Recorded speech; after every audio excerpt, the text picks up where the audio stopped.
Get ready for a change up to our weather pattern across Central Oregon. Hey everyone, Darrell Winninger here, Chief Meteorologist at Central Oregon Daily News. And across the high desert today, it was cool. We had a whole lot of cloud cover, and just in the last couple of hours, clouds really started to thin out. But some of these cameras actually show some low-level clouds, such as the Bachelor camera at the top of Outback, looking out towards the north. Look on the right side of that camera, the eastern side, you can see some low-level clouds, as well as Hoodoo at the top of Ed. That last image was at 4:43, and as of right now it is 5:24, so it's a little dated, but still low level cloud cover. The ones at Hoodoo quite often just grab the last one that there's enough daylight to get a good image, and then they really let the sun set. You can't really see much after that. But one thing that we're continuing to check out is on the slopes at both Hoodoo and Bachelor. There is some snow there, but you can also see some of the rocks. You could see some of the terrain, and that just means there's not a lot of total. I checked Bachelor and Hoodoo earlier today. The base is an inch or less. There's not a lot, but later in the 7-day planner that could be changing. Satellite and radar shows that we have seen quite a bit of clearing. Remember, radar is ground based. It comes from radars, and that shows precipitation. Satellite is out in outer space in geosynchronous orbit, and that shows cloud cover.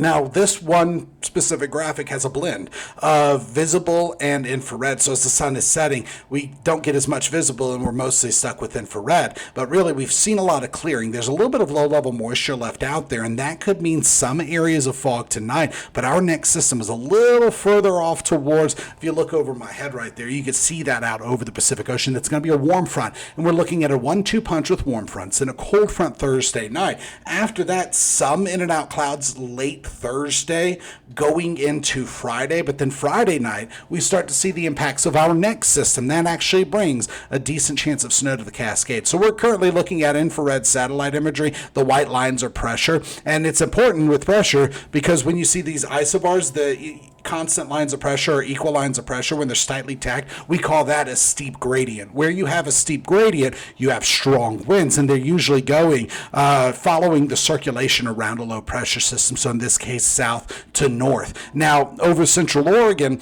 those winds are going west, southwest to east, northeast, and they're pretty light. We haven't seen anything significant wind-wise yet. Now, when we look at water vapor imagery, which is also satellite derived, it shows clouds, but a little bit different. It shows mid and lower level clouds, moisture where it is, and there is a little bit of dry air over Central Oregon, but there's a deep band of moisture that's getting ready to come into Central Oregon, and this is an atmospheric river. Good news is the atmospheric river is actually going to be a little to our north. It's going to be a little removed, and we're actually catching just some waves of moisture. We're looking at back-to-back fronts, a little bit of shower activity, maybe some snow in the highest elevations, just not much until we get later on in the forecast. So when it comes to your high resolution forecast model, through tonight we've already seen some clearing, few in and out clouds, some pockets of fog tonight.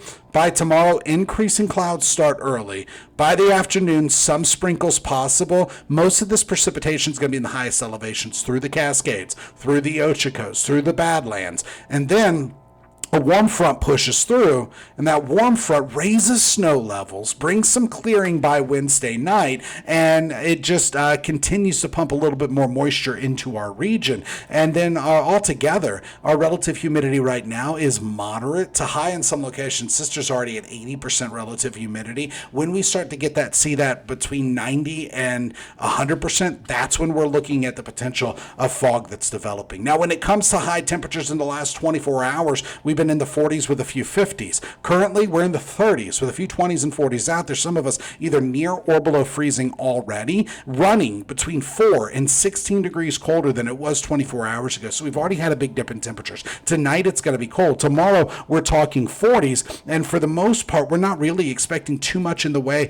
of precipitation with any of these fronts that are pushing through. So I kind of just skipped over a graphic. A little bit of mountain snow, but it's not until Friday, Saturday, and Sunday that we get more mountain snow. So let's look at a forecast model that's actually going to show us that. Through the overnight hours, some pockets of fog, a few showers Tuesday and Wednesday, and then by the time we get to Wednesday night, some clearing. By Thursday night, a cold front. Now, I did mention that the activity really starts up on Friday during the evening hours, so there's a little bit of a break between systems. By Friday night, more precipitation rolls through. Still some snow showers by Saturday, even in our lower elevations. So let's look at the GFS. This is a long-range forecast model. Really helps paint the picture. It's just not as high as resolution. And so by Wednesday, we see that next warm front push through, then a cold front Thursday, then our break between systems. Here's when the next one rolls in. Friday evening and overnight, a cold front rolls through the high desert. Snow continues through Saturday. By Sunday, some in and out clouds, and early next week, we're back to more sunshine. So it's really Friday night through Saturday that we catch the best chance of snow. And then between now and Friday at noon, we're just looking at some showers.